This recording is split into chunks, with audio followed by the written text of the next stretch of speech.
अब जैसे दुर्गा का जहाँ जागरण होता है, कहते उसकी संगतते सारा बगड़, वो कॉलोनी, वो मोहल्ला सारा का सारा डूबेगा।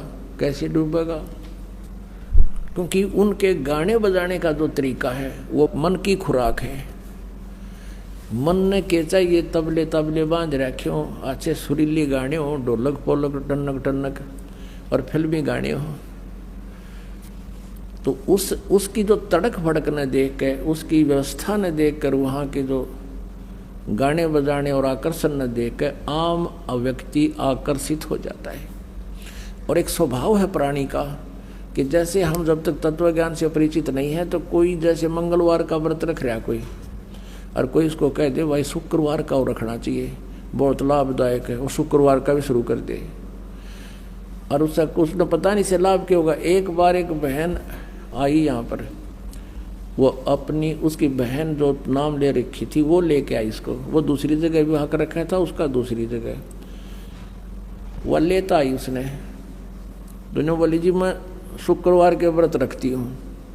वो लाई किस लिए थी उसकी बहन कि उसका पति शराब पिया करता, शराब पी कर उसने घना दुखी रखा करता, पीटा करता, घर से बाहर निकाल देता, शराब के नशे में कुंडी ला के भीतर सो जाता, वह घड़ी में खड़ी रहती सारी रात सर्दियों में, इतना दुखी कर रहा। और वो लाई थी नो कि तू नाम ले ले, भगवान तेरी सुन लेगा, वो शायद शराब भी छोड़ देगा तेरी। तो उससे वो कहने, मैंने उनको बताया जैसे बताते थे भाई ये व्रत नहीं करना, ये नहीं करना, वो कहने लगे जी मैं शुक्रवार का व्रत रखती हूँ और वो तो मैं पूरे करूँगी, 16 करने होते हैं। और उसकी कहानी उसने पहले बता दी, उसकी बहन ने, इसका पति दारू पीवा रोज पीता है, घर ना शाम ना आके। मैंने उससे कहा बेटी एक बात बता, करवा चौथ के व्रत इसकी कथा क्या है, कैसे क्यों रखते हैं, पता था मुझे। तो वह क्या बता है ना, बोले जी एक बहन का पति विदेश चला गया था किसी अपने रोजगार के लिए, फिर उसके घर याद ना रहा, घने दिन आया को नहीं, फिर उसने माता ने दर्शन दिए, इसने संतोषी माता ने, और वह ने बोली तू मेरे 16 शुक्रवार के व्रत रख ले, तेरा पति आ जाएगा। उसने शुक्रवार के व्रत रखने शुरू किए, 16 में शुक्रवार का जो व्रत था उस दिन उसका पति घर आ गया, उसने खुशी मनाई। मैं बोला नादान बेटी तू, उसका पति तो जाहिर था क्या बढ़िया होगी, तेरा रोज आवर घर तो दे ही तोड़े, और तो फिर भी व्रत रखे, अकल की जारी तेरी, तू तो इनो शुक्र मनाए, 2 दिन ना हो तो बढ़िया है, हिसाब व्रत ढूंढे तो इनो 2 दिन ना आवे, तब ने नो बेरानी वो व्रत क्यों रखे हैं, या औषधि खा रहे हैं, इसका रिएक्शन है या एक्शन है।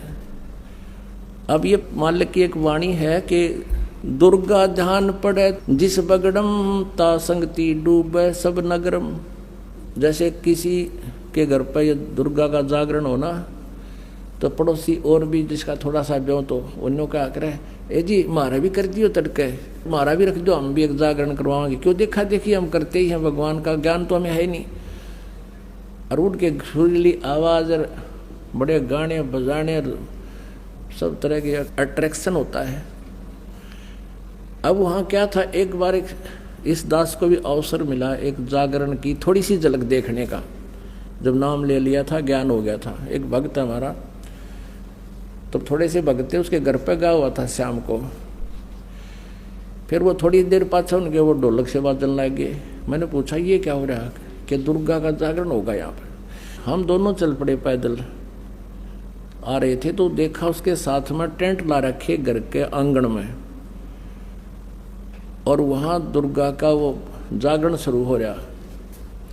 अब एक स्पेशल बुला रखा वहाँ जागरण करने वाला जो गायक, और उसका अलग से एक रेजिडेंस टेंट में बना रखा, गर्मियों के दिन थे, तो वहाँ शुरू कर रखे, सारे बोलो जय माता दी, अगले बोलो जय माता दी, पिछले बोलो जय माता दी, मैं नहीं सुनिया जय माता दी। वो तो एक बनो कहते मैं नहीं सुनिया, सारे जोर तो बोलो जय माता दी। अब वो न्यू करता करता सारे बोलो जय माता, वो टेंट में खिसक गया। और वो मेरा साथी ने बोला आज दिखाऊंगा आपको, इस वो टेंट हटा लिया हमने, बाहर से थोड़े से नु देखने लगे। वो पहले तो उसको देख रहे थे वो गाने गाओ, तो फिर इधर गया, तो फिर दूसरी वो कनात के सारा देखे क्या कर रहे। उसने वहाँ पौवा निकाला एक आधा बोतल उसका शराब का, दराजमत है, और वह कैंपा खोली, गिलास में दोनों डाले और गट दही करके ने बोला पी के। मैं नहीं सुनिया, इतना कड़े सुनेगा लाली बिटी, मैं नहीं सुनिया, सारे बोलो तेरा गजब है। अब परमात्मा कहते हैं दुर्गा ध्यान पड़े तिस बगड़म, ता संगति डूबे सब नगरम। नमस्कार सर। नमस्ते सर। सर क्या नाम है आपका? मेरा नाम हरिशंकर परमार है। सर कहाँ से आए हैं आप? मैं शाजापुर, डिस्ट्रिक्ट शाजापुर, तहसील सुजालपुर, ग्राम पंचदेरिया से आया हूँ। सर संत रामपाल जी महाराज जी से नाम दीक्षा आपने कब ली? मैंने 6 सितंबर 2013 को ली है। सर संत रामपाल जी महाराज जी से नाम दीक्षा लेने से पहले आप क्या भक्ति साधना करते थे? सर मैं सबसे ज़्यादा मैं हनुमान जी महाराज को इष्ट बना रखा था और मैं उन्हीं की भक्ति करता था। शनिवार के दिन, मंगलवार के दिन रोज़ व्रत रखता था, निर्कट व्रत रखता था। लेकिन एक दिन मेरे को खुद हनुमान जी महाराज ने सपना दिया कि बेटा तेरे को, मैं रोज़ कहता था उनसे कि कोई मेरे को सद्गुरु मिला दो भगवान। तो सर मेरे को एक दिन हनुमान जी महाराज ने सपना दिया और कहा कि बेटा तुझे सद्गुरु ही मिलेंगे और तेरे को पत्नी मिलेगी, वो भी सद्गुरु से जुड़ी ही मिलेगी। सर आप हनुमान जी की पूजा करते थे, सर ये भक्ति साधना करने से आपको क्या लाभ हुए? सर मेरे को कुछ भी लाभ नहीं हुआ। मैं 5 साल तक ऐसे दर दर भटकता फिरा, ऐसे दर दर भटकता फिरा कि मेरे को कहीं भी ठौर नहीं मिला। एक दिन खुद हनुमान जी महाराज ने मेरे को स्वप्न दिया कि बेटा तेरे को सद्गुरु ही मिलेंगे जब तेरा दुखों का निवारण होगा। सभी को मैं बताता हूँ कि जो हमें पे जो दुख पड़े हैं, मेरा एक्सीडेंट हुआ, मैं ऐसे चलते चलते गिर गया था, उसकी इतनी समस्या बनी कि मैं पैर में गिर गया था तो ऑपरेशन हुआ। मेरा भाई गिर गया था, उसका ऑपरेशन हुआ। मेरे एक छोटे भाई की किडनी फेल हो गई थी, वो चला गया। ऐसे बहुत सारे दुख पड़े कि हम बिल्कुल परेशान हो गए थे। भाई देवी देवता सारे जितने भी दुनिया में चीज़ थी सारी को हमने परख कर देख ली, लेकिन कहीं भी हमारे दुख का निवारण नहीं हुआ। सर आपको हनुमान जी ने स्वप्न में बताया था कि आपको एक ना एक दिन एक सद्गुरु की प्राप्ति होगी, तो सर क्या आपको सद्गुरु की प्राप्ति हुई? सर बिल्कुल सद्गुरु की प्राप्ति हुई और वो सद्गुरु संत रामपाल जी महाराज के रूप में हमें मिला है। सर आप कैसे कह सकते हैं कि आपके संत रामपाल जी महाराज ही सद्गुरु हैं? सर 4 ही वेद, गीता, पुराण, बाइबल, कुरान शरीफ, गुरु ग्रंथ साहिब, सारों का मिलान करके सारों का निचोड़ किया है सदगुरु संत रामपाल जी महाराज ने। वही सदगुरु होता है जो सारे सदग्रंथों को मिला के और निचोड़ सारी दुनिया को बता दे, वही एक सदगुरु होता है। और ऐसे ही कबीर साहिब ने कहा है, सदगुरु के लक्षण कहूँ मधुर वेद विनोद, 4 वेद शास्त्र कहाँ 18 बोध। ऐसे ही हमारे सदगुरु संत रामपाल जी महाराज ने बताया है कि एक ही परमात्मा वो कबीर साहिब है। सर आप अपने सदगुरु संत रामपाल जी महाराज के शरण में कैसे आए? सर हमारे ऊपर इतने ही दुखों का पहाड़ पड़ा था, इसीलिए हम अभी आपको बताया कि मेरे पैर में एक्सीडेंट हो गया था, हमारा भाई का एक्सीडेंट हो गया था, मेरे छोटे भाई की किडनी फेल हो गई थी, वो भाई भी हमारा चला गया। ऐसे ऐसे बहुत सारे दुखों का पहाड़ टूट पड़ा था, इसीलिए हम सदगुरु की शरण में आए। संत रामपाल जी के जिस भी श्रद्धालु से हम मिलते हैं और उनके अनुभव जानते हैं, उन्हें कोई ना कोई संत रामपाल जी से जुड़ने के बाद लाभ अवश्य प्राप्त होते हैं। तो आप संत रामपाल जी महाराज जी से जुड़े, आपको क्या लाभ हुए सर? सर सबसे पहला तो मेरे को सदगुरु संत रामपाल जी महाराज ने जीवन दान दिया है कि मेरे को इस पैर में, रात की 1 बजे की बात है सर, कि मेरे को एक जहरीला जानवर होता है छोटा सा, उसको हम गांव में लोग मतलब गोईरा बोलते हैं, बहुत जहरीला होता है वो। उसके काटने के बाद 5 मिनट में इंसान मर जाता है, लेकिन मेरा ये पंजा उसने पूरा भर लिया, जिसके बाद मैंने उसको मेरे हाथ से निकाला। भगत सर संत रामपाल जी महाराज के यहाँ हमने प्रार्थना लगाई, प्रार्थना लगा के वहाँ से आदेश आया कि जैसे आपको पहली दीक्षा मिली हो या दूसरी दीक्षा मिली हो तो उसकी माला करने के लिए बैठ जाओ और ज्योति लगा दो।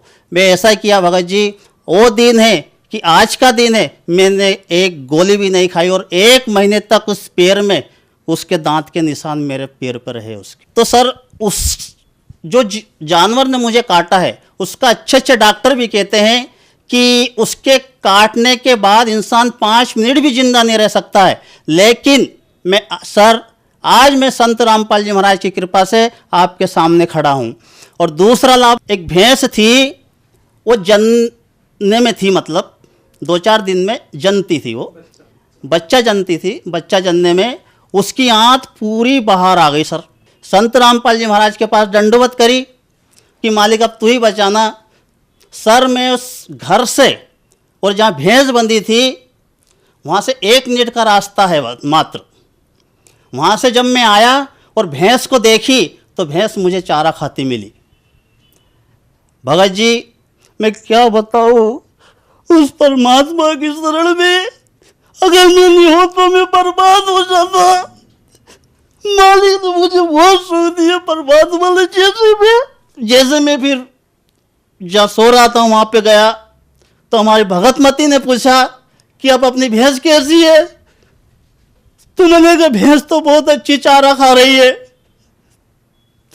तो हमारी भगतमती ने बताया कि अभी हाथ संत रामपाल जी मेरे सामने खड़े थे और बोल रहे थे, और उनके गले में जो डॉक्टर जो जांच करने का एनिमा टांगते हैं ना, ऐसे संत रामपाल जी महाराज के गले में टंगा एक छोटा सा बैग रखा। कह रहे हैं, हमारी पत्नी से कह रहे हैं कि बेटा घबरा मत, मैंने इसका इलाज कर दिया है और अब इसको कभी भी जिंदगी में ऐसा नहीं होगा।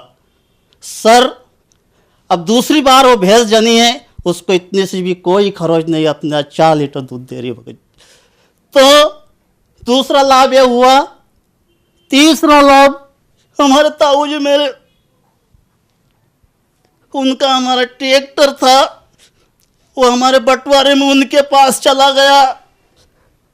तो मुझे चिंता हो गई कि मालिक मैं कैसे इन बच्चों का पेट भरूंगा।